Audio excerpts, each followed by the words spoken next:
Į Tomą kreipiausi pagalbos parduodant butą. Šeima mūsų auga, reikėjo papildomo kambario ir jisai mums padėjo parduoti butą gan gerom sąlygom ir greitai. Taip, kai susitikom pirmą kartą su Tomu, iš karto buvo aišku, kad jisai mane puikiai supranta, visus mano norus išgirdo ir jaučiasi vis tiek žmogaus, kaip bendrauju ir ar pasitikė, ar nepasitikė. Tai su Tomu tas pasitikėjimas buvo nuo pirmos sekundės.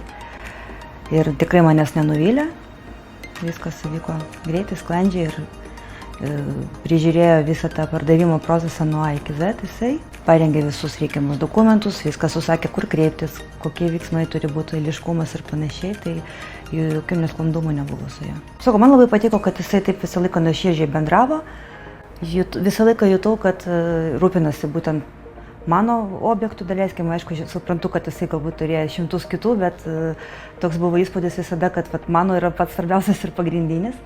Tas irgi yra malonu, kai tu supranti, kad žmogus tikrai stengiasi ir kažką daro.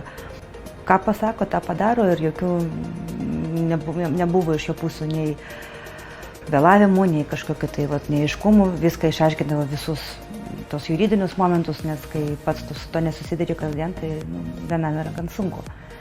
Būtinai rekomenduočiau ir Tomą, ir jo kolegas, nes tikrai yra savo darbo profesionalai ir žmonės, kuriais gali pasitikėti ir kurie, manau, kad tikrai jam nėra nieko neįmanoma ir bet kokį objektą galėtų parduoti taip, kad klientas liktų patenkintas.